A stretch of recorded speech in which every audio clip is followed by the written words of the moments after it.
이렇게 귀하고 또 따뜻한 자리에 초대해 주셔서 참으로 감사합니다.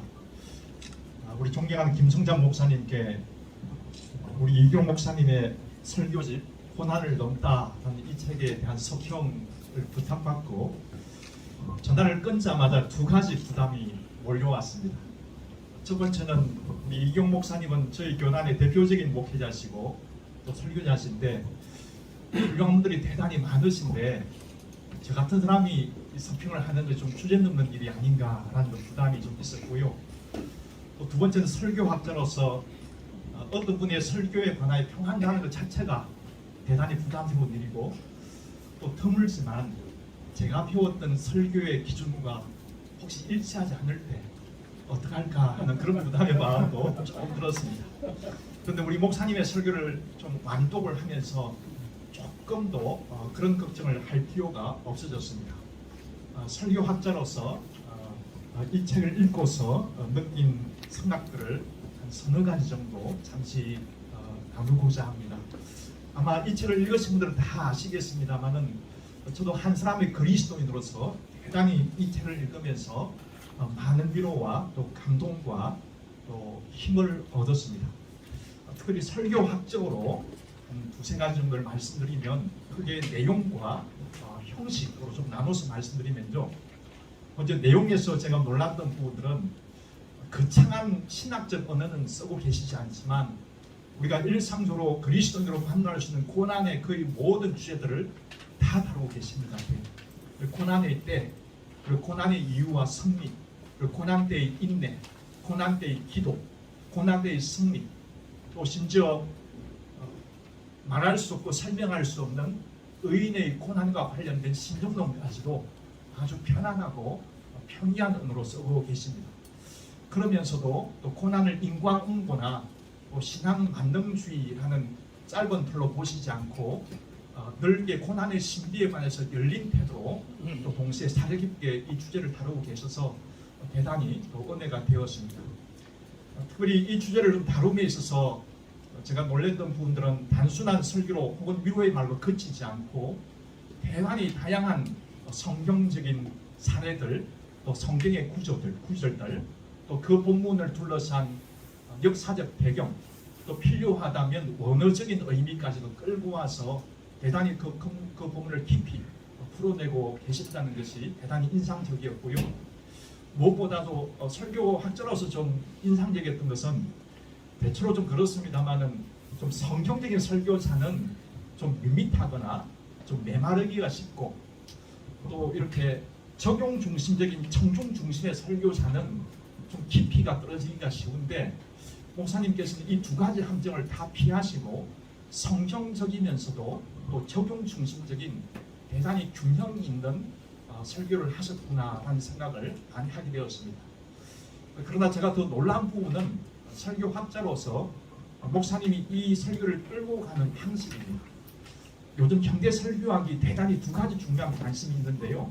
우리가 많이 들었던 강의 설교, 또 한 가지 최근에 내러티브 설교, 이 두 가지가 대단히 중요한 두 축인데 다 장단점이 있습니다. 강의 설교는 분석적이고 논리적인데 좀 재미가 없고 좀 메마르고요. 내러티브는 흥미와 재미는 있지만 좀 가벼워지기가 쉽습니다. 저는 설교학적으로 그 다음 세대의 설교적 대안은 무엇일까 고민하면서 위대한 설교자들의 좀 설교를 보면서 다른 확신에 이른 것은 이 양쪽의 장점만을 취한 내러티브적 강의 설교가 우리 다음 세대 설교자들이 배워야 할 형식이 아닐까라고 생각했는데 목사님 설교를 보면 사실 제가 좀 깜짝 놀랐습니다. 목사님 설교를 보면 기존의 내러티브적인 논리적인 흐름을 가져가시면서도 대단히 내러티브적으로 적절한 예화와 또 간증과 이야기를 통해서 설교를 풀어가시기 때문에 아마도 신길교회 우리 성도님들 중에 목사님 설교를 들으면서 좋으시는 분은 한 분도 안 계시겠구나라는 생각이 들었습니다. 조금 거창하게 얘기를 한다면 목사님 설교의 패턴이 소위 내러티브 설교를 만든 유진 라울이라는 분이 계신데요. 보면 목사님 설교가 본문과 함께 또 적용, 본문과 함께 에피소드, 본문과 함께 또 적절한 이야기들이 계속 순환하는 구조이기 때문에요. 계속적으로 청중이 거기에 빠져들 수밖에 없겠구나라는 생각을 했습니다. 아마도 목사님 대학원 다니실 때는 그런 과목을 안 가르치실 것 같은데 분명히 목사님의 목회적인 연륜 속에서 아마도 체득하신 방법이 아닐까라는 생각을 했습니다. 그래서 아마 여러분 읽어보시면 대단히 빠르게 설교 즉 그다음부터 구절들이 궁금하고 속도감이 있고 또 스피디함을 확인하실 수 있을 것입니다. 특히 인상적인 부분들은 이 설교집이 단순한 메마른 책상에서 나온 설교집이 아니라 이 고난에 대한 주제가 슬픔을 아는 설교자에 의해서 지어진 설교라는 사실입니다. 통상적으로 많은 신학자들이 이 고난의 실존적 문제를 단순히 신학이나 관념으로 다루기가 쉬운데 목사님은 3살 적에 아버님을 여의시고 또 그 이후에 청년기를 지나면서 아마도 이 책에 담을 수 있는 대단히 많은 어려운 순간들을 통과했을 것입니다. 실제 이 책에 그런 이야기들이 중간중간에 나오는데 이 책이 저는 다른 어떤 신학자의 설교집보다 더 큰 위로가 되었던 것은 관념적으로 메마르게 이 주제를 다루지 않고 슬픔을 아는 설교자의 슬픈 자를 향한 위로이기 때문에 더 큰 공명과 또 더 큰 감동이 되지 않았나라는 생각을 해보았습니다. 교회사의 가장 위대한 설교자로 평가받는 분이 찰스 스펄전 목사님이신데요.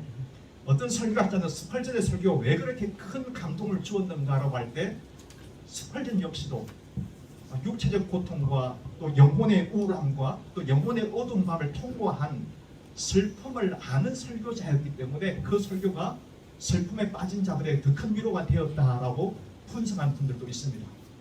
전 목사님의 설교의 가장 큰 독특성은 이것이 아닐까. 슬픔을 아는 자, 상처받은 지우자시기 때문에 상처받은 분들에게 더 큰 위로가 될 수 있는 설교라고 생각합니다. 마지막으로 우리 목사님의 설교집을 보면서 그 여백 이 주제와 관련되어진 목사님의 고난의 이야기를 보면서 서정주 시인이죠. 그분의 시가 생각이 좀 났습니다. 한 송이 국화꽃을 피우기 위해서 봄부터 소쩍새가 그렇게 울고 또 간밤에 무스리가 저리 내리듯이 하나님께서 한 사람의 설교자를 준비시키기 위해서 이렇게 어린 날부터 예비하시고 준비하시고 또 훈련시키신 그 섭리하심이 참 놀랍구나라는 생각이 들었습니다. 이 책을 보면서 들었던 마음의 소원은 우리 목사님께서 이 설교집의 제목처럼 이제 고난을 넘어진 설교자시라면 어려운 한국교회 상황 속에서 한국교회 침체를 넘고 그리고 한국교회 벽과 한계를 넘는 더 큰 위대한 하나님의 설교사로 더 귀하게 쓰임받았으면 좋겠다는 마음의 기도와 소원을 가지게 되었습니다.